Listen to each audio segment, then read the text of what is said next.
Hello everyone, welcome back to SSB Crack Exams, and I welcome you to part 2 of the most expected questions that you can get from the synonym topic in your upcoming defense competitive exams like NDA and CTS examination.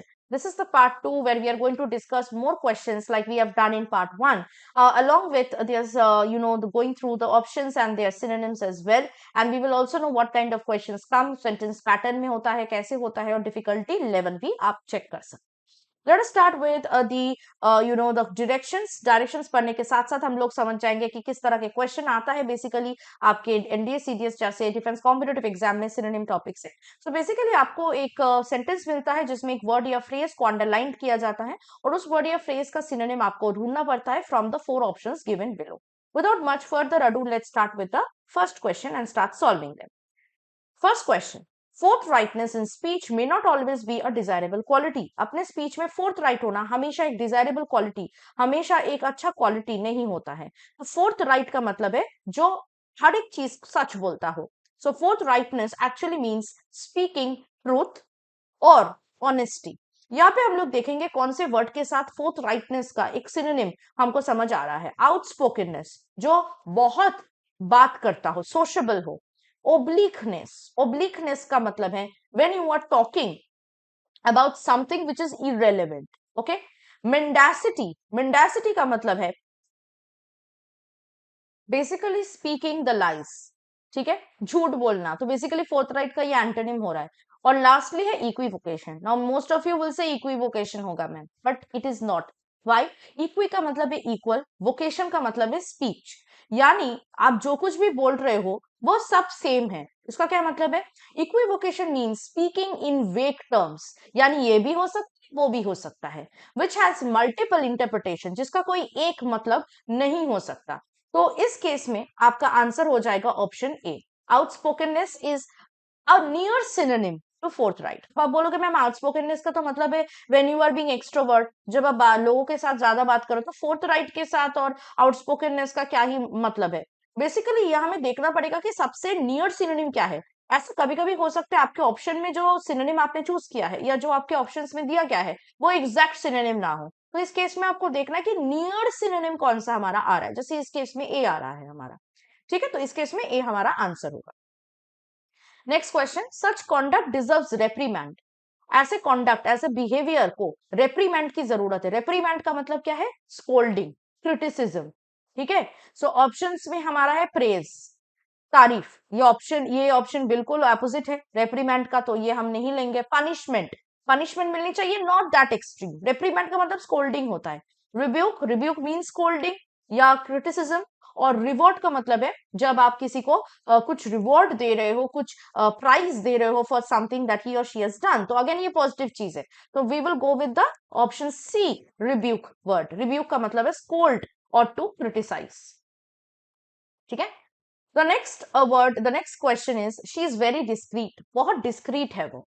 Now, discreet का मतलब क्या है? Discreet का मतलब है जब आप बहुत सोच समझ के काम करते हो. When you are being very careful and cautious in the ways that you do things or in the ways that you speak. तो यहाँ पे देखना है कि discreet का synonym क्या है. Manner, अच्छा मैनर वाला. Mild, बहुत gentle, calm. Proud, arrogant, गर्व जो महसूस करता हो. और प्रूडेंट, प्रूडेंट का मतलब है प्रैक्टिकल. तो कौन सा आपको लग रहा है कि नियर सिनोनिम है इस वर्ड का? It is option D, prudent. ठीक है, so prudent will be the right answer. Next question. After he came back from his evening walk he felt famished. Evening walk से आने के बाद वो फैमिश फील कर रहा है. फैमिश कब होता है? When you are being very hungry. हम लोग बोलते हैं ना आई एम स्टार्विंग. इसका मतलब ऐसा नहीं कि आप कुछ खाए नहीं हो, you are really starving. When we say I am starving, that means I am so much hungry. Okay, मुझे खाना दो, I am so hungry. So famished is actually means being excessively hungry. बहुत ज्यादा भूख लगने को हम कहते हैं famished. तो यहाँ पे क्या होगा? हमारा डायरेक्ट सिनोनिम देखने को मिल रहा है ऑप्शन बी में, hungry. तो ये हमारा आंसर है. Exhausted means tired. So famished के साथ tiredness का कोई लेना देना नहीं है. Peevish when you are being short tempered, when you are being irritated, not related at all. Relaxed भी नहीं होगा. ठीक है. Next question is, she purchased gimcrack ornaments from the market. Market से उसने गिमक्रैक ऑर्नामेंट्स खरीदी है. गिमक्रैक का मतलब है चीप, यूजलेस. ठीक है, जो बहुत फ्लिम्सी हो, so cheap and flimsy. These are the meanings of gimcrack. यहाँ पे देखते हैं कौन सा हमारा सिनोनिम हो सकता है इस वर्ड का। Expensive, not at all antonym है ये। वर्थलेस, जो यूजलेस है। रेयर, जो बहुत कम मिलता है, अगेन रेयर नहीं होगा। स्मगल्ड, जो स्मगलिंग से लाया गया है, तो बिल्कुल भी नहीं होगा। तो हमारा आंसर होगा ऑप्शन बी, वर्थलेस। यूजलेस जो है या जो चीप है, जो फ्लिम्सी है। The next, so B is the right answer. The next question, he is a good looking but insipid young man. दिखता तो अच्छा है लेकिन insipid आदमी है। insipid का मतलब क्या है? insipid का दो मतलब होता है। अगर आप खाने पीने के चीजों के साथ insipid का यूज करते हो, जैसे insipid food, insipid drink, तो उसका मतलब हो जाएगा tasteless, bland, समटाइम कलरलेस या ओडरलेस। लेकिन यहाँ पे पर्सनालिटी यानी पर्सन के लिए यूज हो रहा है, तो उस केस में जब आप पर्सन के लिए यूज करोगे, it will mean dull, not clever, unintelligent, somebody who is very unenergetic, उसके अंदर एनर्जी नहीं है, जो बहुत अनइंटरेस्टिंग, बोरिंग किस्म के इंसान हो। तो यहाँ पे हम देखेंगे कौन सा सिनोनिम हो सकता है। Arrogant, proud, not at all related to it. Unscrupulous, तो अनस्क्रूप्यूलस का मतलब क्या होता है? स्क्रूप्यूलस का मतलब होता है जो बहुत केयरफुल हो। तो अनस्क्रूपुलस का मतलब जो केयरफुल नहीं है, यानी केयरलेस है, नेग्लिजेंट है, तो ये भी हमारा आंसर नहीं होगा। सिक, बीमार, nothing to do with sickness, बीमार है या नहीं उसके साथ इंसिपिड का लेना देना नहीं है। तो क्या है हमारे पास बचा? D, lacking in spirit. Spirit कम है मतलब एंथुसियाज्म नहीं है, एक्साइटमेंट नहीं है, जैसे लगता है कि जान नहीं है उसके अंदर, लाइफलेस लगता है ना, अनएनर्जेटिक, lifeless.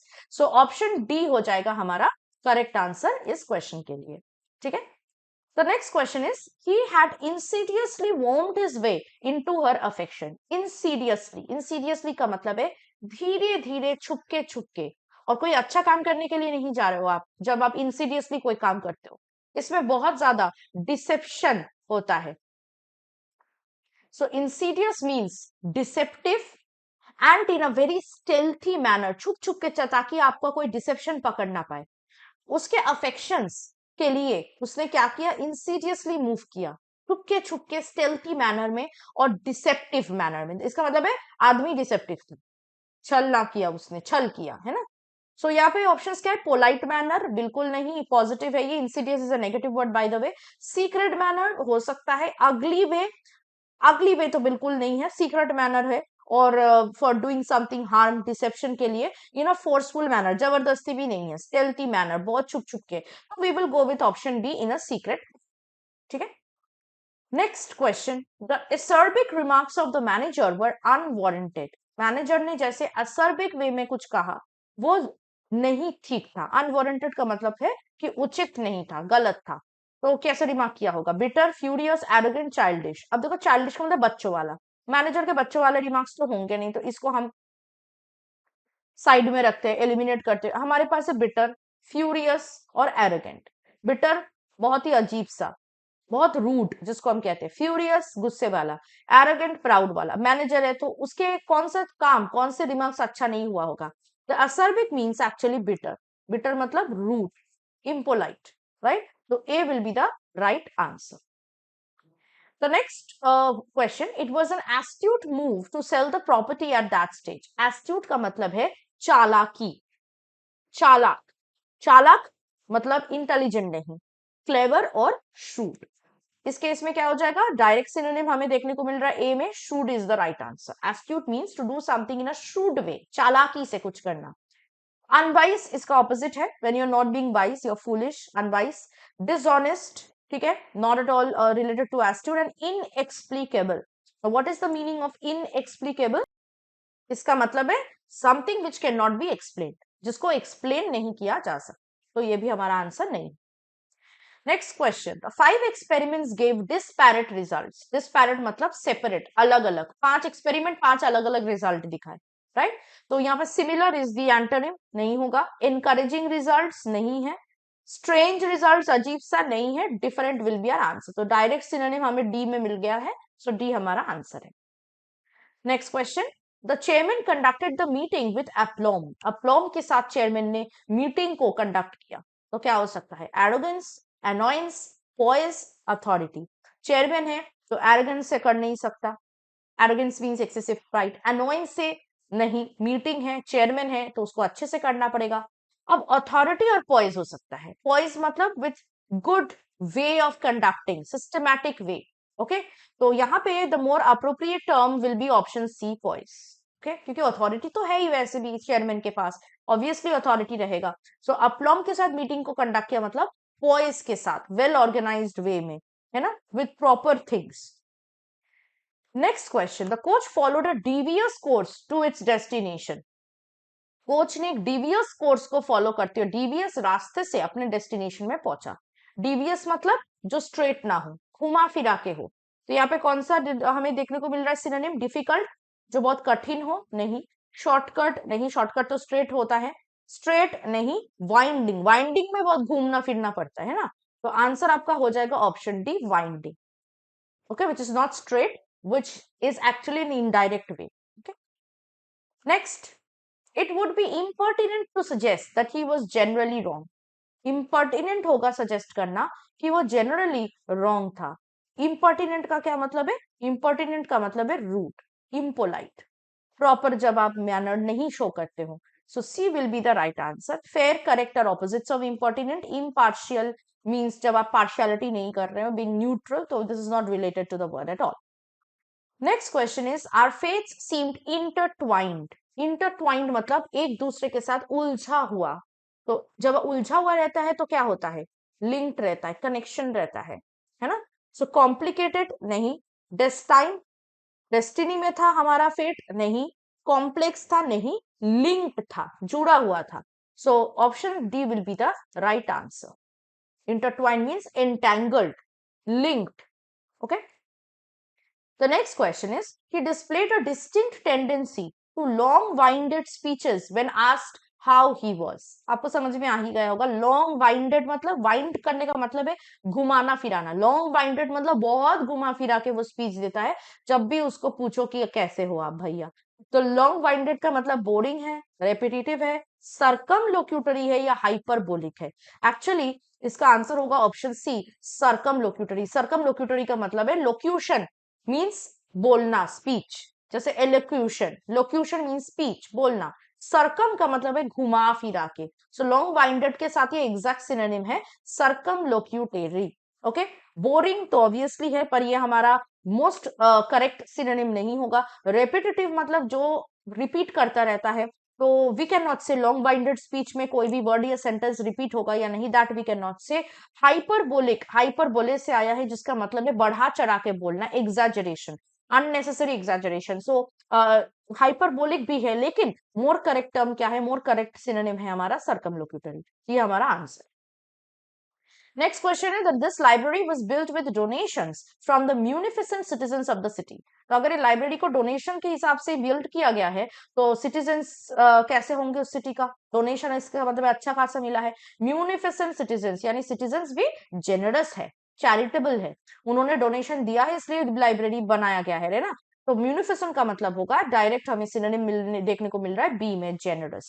Okay, generous, charitable, right. Well to do मतलब रिच, वेल्दी, रिस्पेक्टेबल आपको पता है, रिस्पेक्ट है जिसका, रेपुटेशन है, लर्नड, पढ़ाई लिखाई, एडुकेटेड। सो बी होगा हमारा correct synonym. Next question is, some satirists are known for their trenchant style. Satirist कौन है? जो सटायर लिखते हैं। सटायर में क्या होता है कि हंसी मजाक में किसी को क्रिटिसाइज किया जाता है, दैट इज सटायर। कुछ सटायरिस्ट अपने ट्रेंचेंट स्टाइल के लिए जाना जाते हैं। ट्रेंचेंट का मतलब बेसिकली है ऑप्शन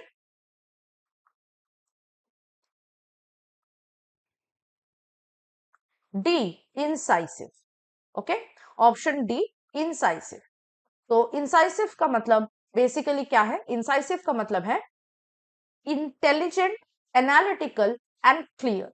ठीक है, इसका मतलब है ट्रेंचेंट का। ठीक है, so incisive is the right answer. It is also the meaning of trenchant. ठीक है, तो शार्प, क्रिटिकल, अग्रेसिव नहीं होगा, डी होगा हमारा answer. Next question, the navy gave tactical support to the marines. Marines को नेवी ने टैक्टिकल सपोर्ट दिया। यहाँ पे टैक्ट का मतलब है किस तरह वॉर को जीता जाए, किस तरह वॉर को अप्रोच किया जाए। सो यहाँ पे डायरेक्ट ऑप्शन हमें देखने को मिल रहा है ऑप्शन बी में, strategic. Strategic is also another form of military tactics, okay, which you will see in wars और battles. So B is the right answer. Sensitive support नहीं दे सकते, फिर सपोर्ट सेंसिटिव कैसे हो सकता है? सपोर्ट तो स्ट्रॉन्ग होना चाहिए। एक्सपीडियंट का मतलब है जल्दी, in a very quick way. Quick यहाँ पे होगा नहीं, और एक्सपर्ट भी नहीं। Tactical means there is a lot of strategy, methods and there lot of things and means involved, process involved in it. The next question is, businessmen who lack acumen cannot be expected to be very successful. जिसके पास acumen नहीं है, उन businessman successful नहीं हो सकते। तो acumen क्या है? स्मार्टनेस। बिजनेस के लिए स्मार्टनेस की जरूरत नहीं है, शार्पनेस जरूरत है। कीननेस, कीन मतलब कि आप इंटरेस्टेड हो किसी चीज में, और क्लेवरनेस, चालाकी की। तो ऑब्वियसली ऑप्शन बी हो जाएगा correct answer, sharpness. A businessman has to be very sharp.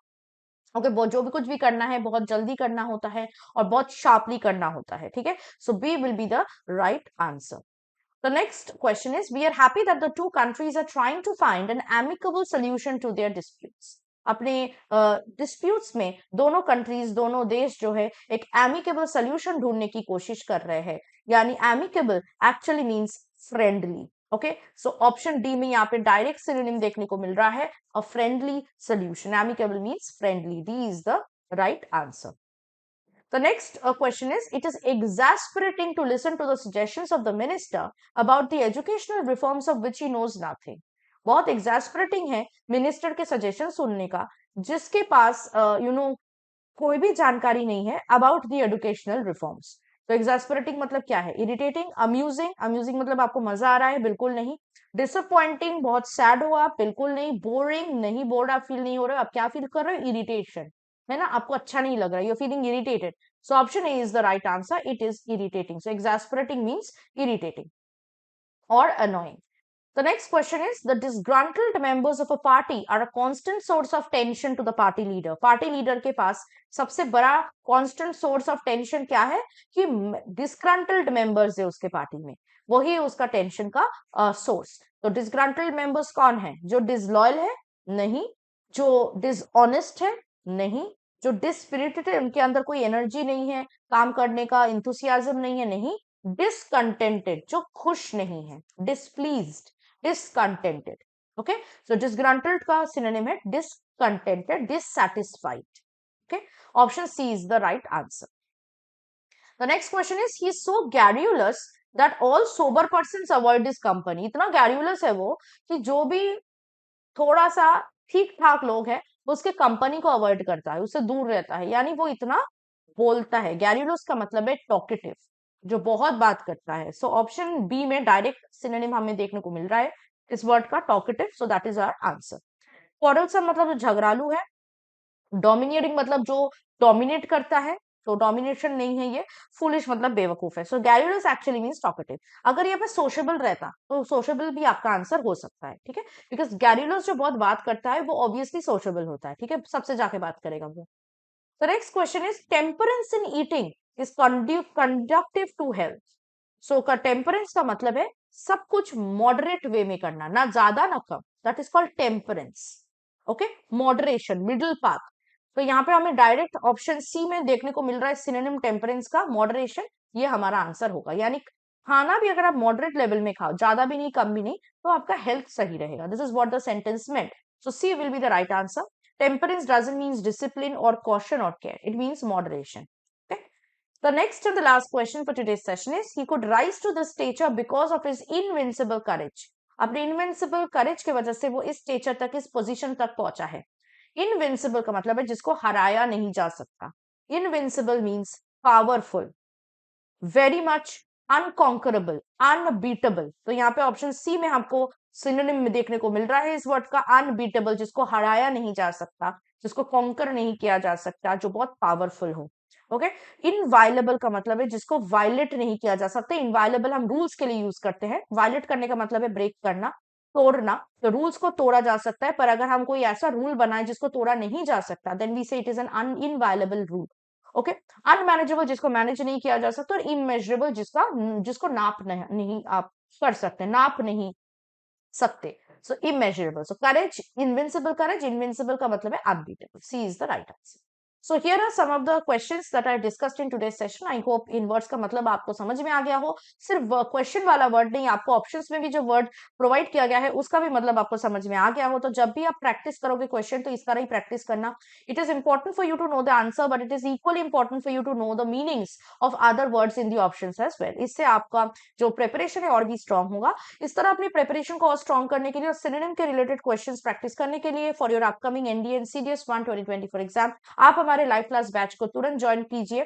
और इसके साथ साथ अगर आप कोई और भी डिफेंस कॉम्पिटिटिव एग्जाम की तैयारी करना चाहते हैं तो उसके कोर्सेज भी आपको हमारे ऐप में मिल जाएगा. So download our SSB crack exams learning app today and use the code warrior10 while you are subscribing to any course ताकि आपको हर एक कोर्स में 10% का डिस्काउंट मिल सके. That was it from my side. I'll hope to see you very soon with the next part with some more questions from this similar topic for your upcoming defense competitive exam. Till then, stay tuned with us and always stay positive and motivated. Jai Hind. अगर आप एक defence aspirant हैं और SSB interview, NDA, CDS, AFCAT जैसे exams के लिए prepare कर रहे हैं तो आप एसएसबी क्रैक एग्जाम्स के कोर्स को चेक करना ना भूलें. आप हमारी लर्निंग एप्लीकेशन को गूगल प्ले स्टोर से भी डाउनलोड कर सकते हैं.